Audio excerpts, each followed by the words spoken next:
नमस्कार साथियों, एक बार फिर से आप सभी का बहुत बहुत स्वागत है लोदाई क्लासेस के बीए प्लेटफॉर्म पर। दोस्तों, बीए सेकेंड ईयर में अनुवाद विज्ञान वाली सीरीज के अंतर्गत हमारा ये आज लास्ट लेक्चर होने जा रहा है। दोस्तों, क्लास को प्रारंभ करें उससे पहले मैं आप लोगों को बता दूं कि लेक्चर क्यों नहीं आ पा रहे हैं। तो दोस्तों, आप जान ही रहे हैं कि थोड़ा स्वास्थ्य खराब होने के कारण क्लासेस हम कंटिन्यू नहीं ले पा रहे थे। पिछले एक हफ्ते से हम काफी गैप दे चुके थे। तो अभी फिलहाल कुछ दिन और आपको एक लेक्चर पर डे में देने का प्रयास कर रहा हूं, जैसे भी संभव हो पा रहा है, लेकिन इतना अच्छा स्वास्थ्य नहीं है कि लंबी क्लासेस में आप लोगों के लिए अरेंज कर पाऊं अभी।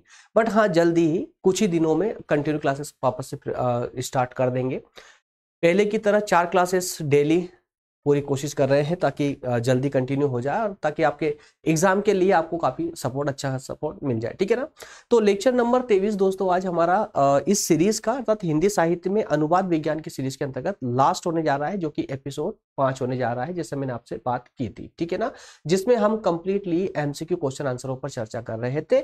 इसमें इस सीरीज में मतलब एपिसोड 1 से लेकर 5 तक के एपिसोड में अर्थात इन लास्ट के 5 लेक्चरों में हमने ये देखा दोस्तों कि अनुवाद विज्ञान की यूनिट 1 से लेकर यूनिट 5 तक कितने एमसीक्यू अर्थात की वस्तुनिष्ठ प्रश्नोत्तर हो सकते हैं जो महत्वपूर्ण हो सकते हैं और आपके एग्जाम में कई बार रिपीट भी हुए हैं, कई बार आए हैं। तो ऐसे ही प्रश्नोत्तरों को आपके सामने लाने का मैंने प्रयास किया है। कंप्लीट सीरीज आप देखना चाहते हैं तो आपको इसी चैनल की प्लेलिस्ट विजिट करना चाहिए, जहां पर आपको सभी जितने भी लेक्चर हमारे द्वारा लिए गए हैं सभी आपको आसानी से मिल जाएंगे, जिन्हें आप आसानी से देख करके उनकी नोट्स भी फ्री ऑफ कॉस्ट डाउनलोड कर सकते हैं। क्लियर। आइए शुरू करते हैं अपना आज का सेशन। आज का एपिसोड 5 और लास्ट एपिसोड होने जा रहा है, जिसमें हम 27 क्वेश्चन आंसरों पर डिस्कस करने वाले हैं। चलिए पहला क्वेश्चन लेते हैं। पहला क्वेश्चन है, 4 विकल्प आपके सामने दिए गए हैं जिसमें पूछा गया है, देखिए, शाब्दिक अनुवाद, तुकबद्ध अनुवाद, रिक्त छंद या मीट्रिक अनुवाद, इनमें से कौन सा अनुवाद है जो बोला जा रहा है कि वह जो संरचना, रूप या शैली को बदले बिना मूल सामग्री को बनाए रखता है। कहा जा रहा है कि इन 4 प्रकार के जो अनुवाद हैं, इनमें से कौन सा अनुवाद है जिसमें ना संरचना में परिवर्तन होता है, ना रूप और ना शैली में, बल्कि ना बिना इनमें परिवर्तन किए इसकी मूल सामग्री को बनाया जा सकता है। मतलब इसका जो मूल भाव होता है, इस सामग्री के पीछे जो मूल भाव होता है उसको एज इट इज बनाया जा सकता है कुछ किस प्रकार के अनुवाद में। तो दोस्तों, इसका राइट ऑप्शन होगा ऑप्शन ए, अर्थात शाब्दिक अनुवाद ही वह अनुवाद है जिसमें संरचना, रूप या शैली को बदले बिना उसकी मूल भावना को या मूल सामग्री को बनाए रखा जा सकता है। क्लियर।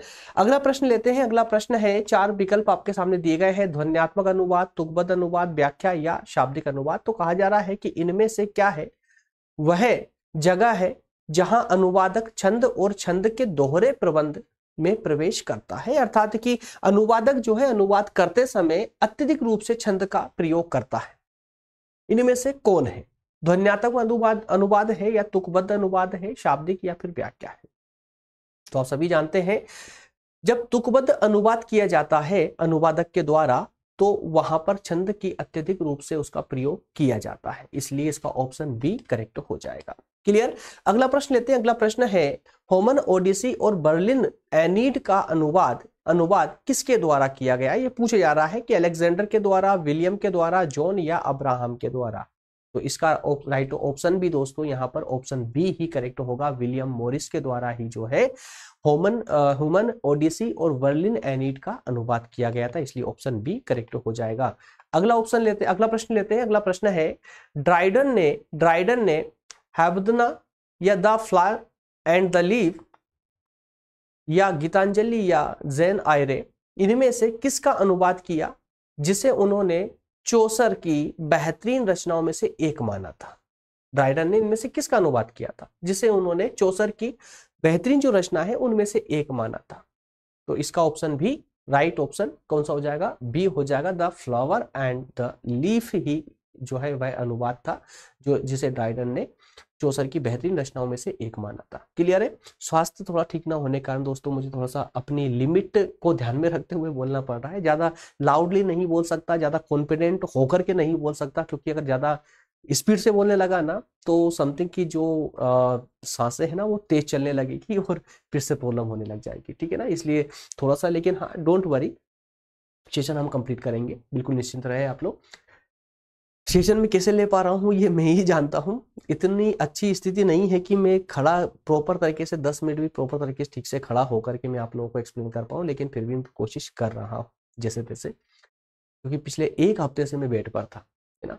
चलिए अगला प्रश्न लेते हैं। अगला प्रश्न है, 4 विद्वानों के नाम दिए जा रहे हैं यहाँ पर, लेवी, निदा, क्लिटिनियन या फिर पोपोविक। इनमें से पूछा जा रहा है कि इनमें से किसने व्याख्या को महत्व दिया या व्याख्या के महत्व पर बल दिया था। तो दोस्तों इसका राइट ऑप्शन हो जाएगा ऑप्शन सी करेक्ट हो जाएगा। क्विटिलियन ही वह विद्वान जिन्होंने व्याख्या को महत्व दिया या व्याख्या के महत्व पर प्रकाश डाला था। अगला प्रश्न है, प्रश्न नंबर 6 है, किस अनुवादक ने प्लेटो के संवादों का गलत अनुवाद किया था। प्लेटो ने जो संवाद दिए थे उसका गलत अनुवाद करने का श्रेय किस विद्वान को जाता है। लेवी को, डोलेट को, रियू या निदा को। इसका राइट ऑप्शन बी करेक्ट हो जाएगा। डोलेट ने ही प्लेटो के संवादों का गलत अनुवाद किया था। क्लियर है। चलिए अगला प्रश्न लेते हैं। प्रश्न नंबर 7 है, अनुवाद का सिद्धांत सबसे पहले किसने प्रतिपादित किया था। 4 नाम है, डोलेट ने, एलोनोरा ने, लेवी ने या क्लियोमेनेस ने। इसका राइट ऑप्शन होगा ए, कौन से, डोलेट ने। ठीक है। चलिए अगला प्रश्न लेते हैं। 4 ऑप्शन है आपके सामने, 4 विकल्प है कि सीक्रेट लव, एपिस्टल, है ना, ऑल फॉर लव या द कन्क्वेस्ट ऑफ ग्रेनेडा। इनमें से किस में चैपमैन ने अनुवादकों को कुछ दिशा निर्देश दिए थे। चैपमैन ने अनुवादकों को, जो अनुवाद करने वाले विद्वान होते हैं, उनको दिशा निर्देश दिए थे। तो किस रचना में दिए थे इनमें से। तो इसका ऑप्शन द करेक्ट होगा, माफ कीजिएगा, ऑप्शन बी करेक्ट होगा इसका, एपिस्टल। एपिस्टल ऑप्शन इसका राइट हो जाएगा। ठीक है ना, ऑप्शन बी करेक्ट होगा।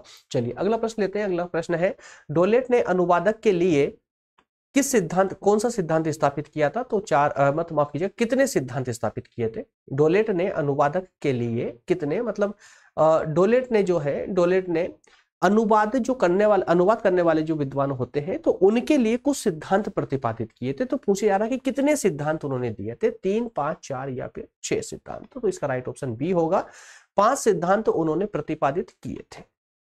ठीक है। चलिए अगला प्रश्न लेते हैं। अगला प्रश्न दोस्तों, यहाँ पर आपको कई प्रश्न ऐसे देखने को मिल रहे होंगे जो पूरी सीरीज में आपको पढ़ते वक्त कभी नहीं मिला होगा, है ना। कई नाम जो है आपको सुनने को नहीं मिले होंगे। तो यही रीजन होता है कि डिटेल क्लासेस के बाद में कुछ वस्तुनिष्ठ क्लासेस भी ले ली जाए, ताकि आप एग्जाम में जब इस प्रकार के क्वेश्चन आंसर देखते हैं ना, तो कंफ्यूज ना हो, आपको ये प्रश्न आसानी से आप इनको सोल्व कर पाए। यही प्रथम उद्देश्य होता है इसके पीछे का।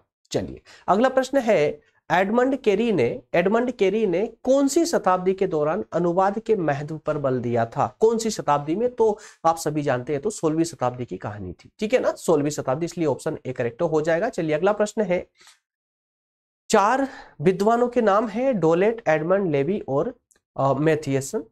पूछे जा रहा है कि इनमें से किसने एलिज़ाबेथन अनुवादकों पर एक अध्ययन किया था। एलिज़ाबेथन अनुवादकों पर किसने अध्ययन किया था। राइट ऑप्शन होगा इसका ऑप्शन डी, मैथियसन ने। नेक्स्ट प्रश्न है, व्यास और सरे के अनुवादकों को आलोचकों द्वारा क्या माना जाता है। अनुकूलन माना जाता है, मास्टरपीस माना जाता है, सोनेट्स माना जाता है या उपरोक्त में से कोई नहीं।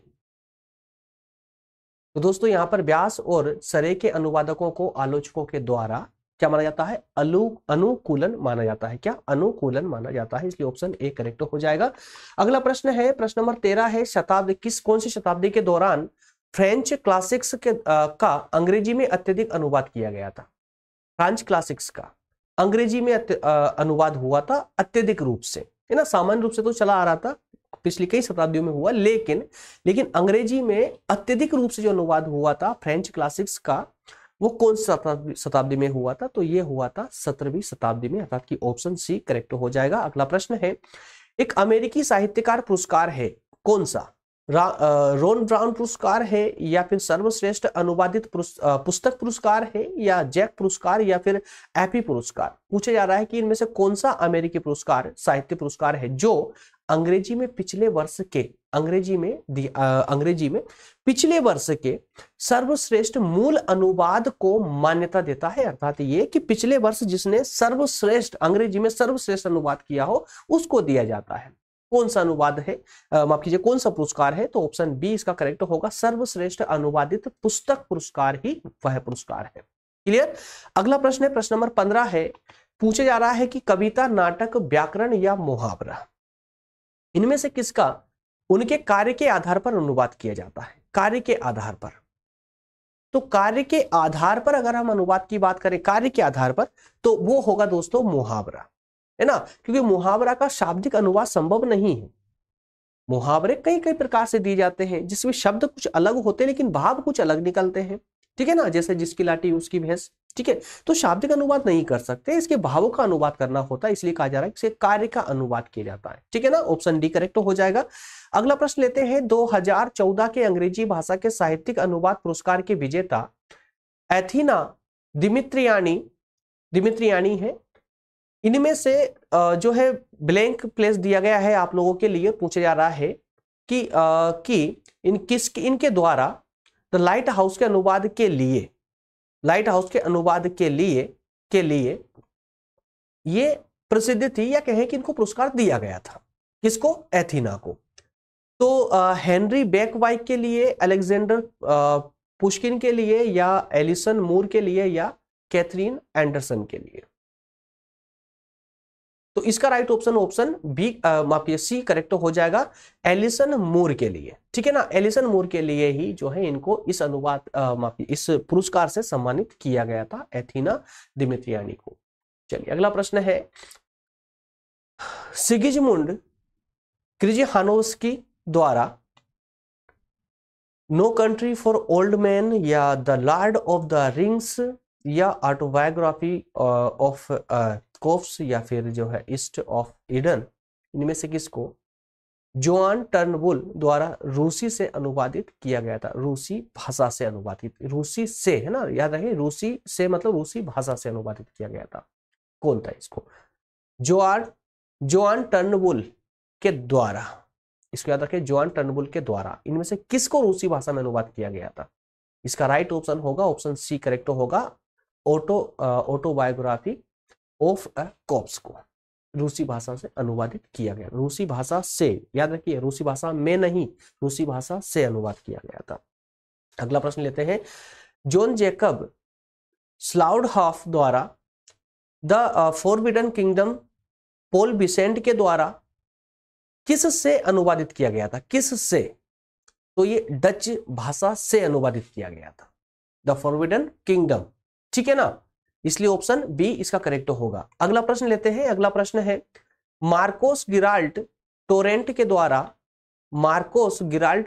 द्वारा the end of love commentary, या फिर through the night the African शोर, इनमें से किसको कैथरीन सिल्वर द्वारा स्पेनिश से अनुवाद किया गया था? स्पेनिश से, है ना, इस से और मे को विशेष रूप से याद रखें आप लोग, से और मे में कंफ्यूजन हो जाती है, ठीक है ना, तो से मतलब स्पेनिश से अनुवाद किया गया था, या स्पेनिश में अनुवाद किया, तो में अगर आएगा ना तो उसमें, तो ये क्या लक्ष्य भाषा बन जाएगी, ठीक है।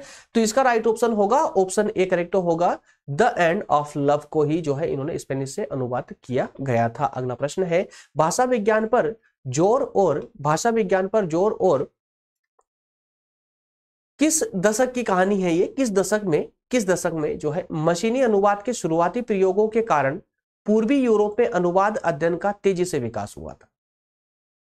पूर्वी यूरोप में अनुवाद का तेजी से विकास हुआ था, कौन से दशक में, किस दशक में पूछा जा रहा है? तो 1960 के दशक में, 1980 के दशक में, 1950 या 1940 के दशक में? तो इसका राइट ऑप्शन होगा, ऑप्शन सी करेक्ट होगा, 1950 के दशक में ही जो है मशीनी अनुवाद के शुरुआती प्रयोगों के कारण, है ना, तो जो पूर्व का यूरोप क्षेत्र था उस यूरोप में अनुवाद थोड़ा तीव्र गति से होने लगा था। चलिए अगला प्रश्न है, अनुवाद कविता की कला किसके द्वारा लिखी गई थी? एलिसा के द्वारा, निकोल के द्वारा, या फिर बर्टन के द्वारा, या अंजेलिना के द्वारा? तो इसका राइट ऑप्शन हो जाएगा ऑप्शन सी, बर्टन रेफेल के द्वारा जो है, बर्टन रेफेल के द्वारा ही कविता की कला लिखी गई थी, ठीक है ना। चलिए अगला प्रश्न लेते हैं, अगला प्रश्न है, प्लेबिलिटी के अनुसार, प्लेबिलिटी क्वेश्चन मार्क के अनुसार अनुवाद के लिए एक प्रमुख मानदंड है, क्या है, फिलिप्स है, बोसवेल है, रियू है या फिर निदा है। प्लेबिलिटी के लिए, प्लेबिलिटी के लिए किसके अनुसार, ठीक है ना, क्वेश्चन मार्क, किसके अनुसार अनुवाद क्या है, अनुवाद क्या है, प्रमुख मानदंड है। इसका राइट ऑप्शन होगा ऑप्शन ए, फिलिप्स के अनुसार ही जो है प्लेबिलिटी है ना, प्लेबिलिटी जो है फिलिप्स के अनुसार क्या है, अनुवाद का एक प्रमुख मानदंड है। चलिए अगला प्रश्न लेते हैं। अनुवादक को ध्यान से पढ़िएगा दोस्तों, इसमें थोड़ी सी कंफ्यूजन होगी आप लोगों को। कुछ देखिए, कुछ प्रश्न ऐसे भी आते हैं जहां पर सेंटेंस को कंप्लीट नहीं किया जाता है, सेंटेंस को बीच में थोड़ा सा जो ना तोड़ मरोड़ दिया जाता है, थोड़ा अधूरा छोड़ दिया जाता है, और उसी से आपको कंफ्यूजन हो जाती है, कुछ क्वेश्चन ही समझ नहीं आता। जैसे ये क्वेश्चन समझ नहीं आएगा, देखिए, अनुवादक को क्वेश्चन मार्क शब्द दर शब्द प्रतिपादन करना चाहिए, और इसका राइट ऑप्शन होगा टाले। टाले, अगर हम इसको टाले को यहां पर रिक्त स्थान की जगह पुट कर भी दे तब भी क्वेश्चन कंप्लीट नहीं हो रहा है। अनुवादक को टाले शब्द दर शब्द प्रतिपादन करना चाहिए, कोई कंप्लीट सेंटेंस नहीं है, बल्कि कंप्लीट सेंटेंस तब होता जब यह लिखा होता कि अनुवादक को बिना टाले, क्या, बिना टाले शब्द दर शब्द प्रतिपादन करना चाहिए, ठीक है ना।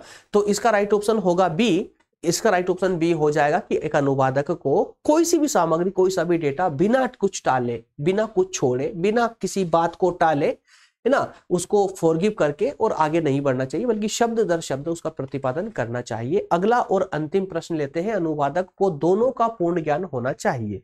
अनुवादक को, एक अच्छा अनुवादक वही कहला सकता है, या अच्छा अनुवादक वही हो सकता है जिससे उन दोनों का पूर्ण ज्ञान हो। किन दोनों का पूर्ण ज्ञान होना चाहिए, तुल्यता का होना चाहिए, या व्याकरण का होना चाहिए, या एसएल का होना चाहिए, या एसएल और टीएल का होना चाहिए। तो इसका राइट ऑप्शन बिल्कुल होगा, क्योंकि अगर आपने पढ़ा है तो आपको बिल्कुल पता है कि एसएल और टीएल का पूर्ण ज्ञान अनुवादक को होना चाहिए। एसएल का मतलब होता है सोर्स लैंग्वेज, एसएल का मतलब होता है सोर्स लैंग्वेज, जिसे हम हिंदी में स्रोत भाषा कहते हैं या मूल भाषा कहते हैं, और वहीं टीएल का मतलब होता है टारगेट लैंग्वेज, जिसे हम हिंदी में लक्ष्य भाषा कहते हैं। क्लियर, इसलिए इसका ऑप्शन डी करेक्ट हो जाएगा। इसी के साथ हमारा आज का सेशन और आज की सीरीज होती है पूरी तरह से कंप्लीट, ठीक है ना। तो दोस्तों अब सेकेंड ईयर में हम स्टार्ट करने जा रहे हैं इतिहास को, ठीक है। तो कल से संभवतः हो सकता है कि एक लेक्चर आपको पर डे मिलता रहे, लेकिन निश्चिंत रहे आप, अगर गैप भी हुआ तो 4 से 5 दिन से ज्यादा गैप नहीं होगा, और पहले की तरह ही जो है हम लाइव क्लासेस में भी आएंगे, और 4 क्लासेस पर डे आप लोगों के लिए हम अरेंज करेंगे। 4 क्लासेस पर डे आपको यहाँ देखने को मिलेगी पहले की तरह ही। क्लियर दोस्तों, चलिए मिलते हैं नेक्स्ट सेशन में, मिलते हैं अगले सेशन में। इच्छा तो बहुत थी पढ़ाने की, और बहुत होती भी है दोस्तों, फ्री रहते हुए बहुत बड़ा बेकार सा लगता है, क्योंकि आप लोगों के साथ में दिन के काफी लंबा समय बीतता है, तो लेकिन स्वास्थ्य के कारण नहीं हो पाता, इतना बोल भी नहीं पाते हैं और ज्यादा खड़ा भी नहीं रह पाते, बहुत प्रॉब्लम हो जाती है, ठीक है ना। तो फिर भी कोशिश कर रहे हैं आप लोगों के लिए, तो क्योंकि आपके एग्जाम भी आ चुके हैं, लेकिन निरंतर बने हुए हैं आप लोग साथ में, मिलेंगे अगले सेशन में। थैंक यू दोस्तों, थैंक यू सो मच।